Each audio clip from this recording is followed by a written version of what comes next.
ఓం గురుభ్యో నమః. చిన్న 10 పాయింట్స్ మంచివి నేర్చుకుందామండి. మనలోని ఈ యొక్క శ్వాస గమనం ఉంటుంది కదా, ఆ శ్వాస గమనాన్ని సోహం అంటారు.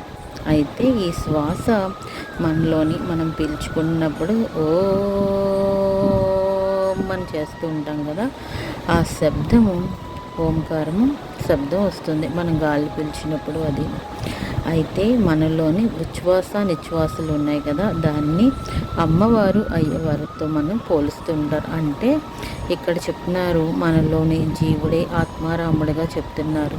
అందులోని ఒక శక్తి ఇక్కడ అమ్మవారు విశ్వ చైతన్య శక్తి అని చెప్తున్నారు. అరే మీరు పరమేశ్వరుడు పార్వతి అయినా మీరు అనుకోండి, రాముడు ఈ యొక్క సీత అన్న అనుకోండి, ఇలాగా మనం ఎప్పుడు ఇడా పింగడ ఈ నాడులు ఉన్నాయి కదా, ఇడా పింగళ నాడులు, ఇలా విశ్వ చైతన్య శక్తి ఈ రెండు అమ్మవారు అయ్యవారు మన శరీరంలోని ఈ యొక్క ఏకీభావం అయినప్పుడేనండి అక్కడ సీతారాముల కళ్యాణమయ్యి లోక కళ్యాణంగా మారుతుంది అంటాం. అంటే మనలోని మనము భగవంతుడిని పూజించడం వల్ల, దేవతలను ఉపాసించడం వల్ల భగవంతుడు ఎక్కడో లేడు. కళ్ళు మూసుకొని నువ్వు ధ్యానం చేస్తే నీ మనస్సులోని యొక్క చైతన్య శక్తి ఆ భగవంతుడి రూపంలో ఉన్నాడు అని చెప్తాడు. దానివలన వ్యాసుడు అంతటి వాడు కూడా పుట్టినంటిన వాడే పెద్దవాడైపోయి ధ్యానం చేసినప్పుడు స్కూల్కి వెళ్ళాడా ఏటండి, ఎక్కడికి వెళ్ళలేదు. కళ్ళు మూసుకొని ధ్యానం చేసినప్పుడు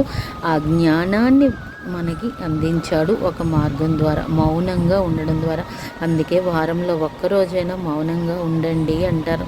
బుద్ధ పరమాత్ముని యొక్క అంతిమ సందేశం ఏంటండి చెప్పాడు, అప్పో దీపో భవ. అంటే ఎవరి ఆత్మజ్యోతిని వారే వెలిగించుకోవాలి. అంటే ఎక్కడికో వెళ్ళి నువ్వు పరిగెట్టక్కర్లేదురా బాబు అని మనకి అర్థమవుతుంది. కళ్ళు మూసుకొని ధ్యానం చేస్తుంటే భగవంతుడు లోన చైతన్య రూపంలోనే ఆత్మ రూపంలోనే ఉన్నాడు, ఆయన్ని శరణు పొందు అంటున్నాడు. అందుకే అర్జునుడు ఆత్మస్వరూపుడైన కృష్ణుని శరణు పొందేళ్ళప్పటికీ ఆ పరమాత్మ భగవద్గీతను మనకి ఏకైక ఉద్ధరే నాత్మానం అంటారు. అంటే ఎవరి యొక్క జీవిని వాళ్ళే ఉద్ధరించుకోవాలి అని చెప్పేసి, అంటే మనలోని ఆత్మజ్యోతిని మనమే వెలిగించుకోవాలి అన్నమాట. బ్రహ్మ విద్యే భగవద్గీత అంటారు. ఎందుచేతనంటే బ్రహ్మను ప్రాప్తించే మార్గాన్ని, అంటే యోగాన్ని తెలిపే సాధనమే భగవద్గీత.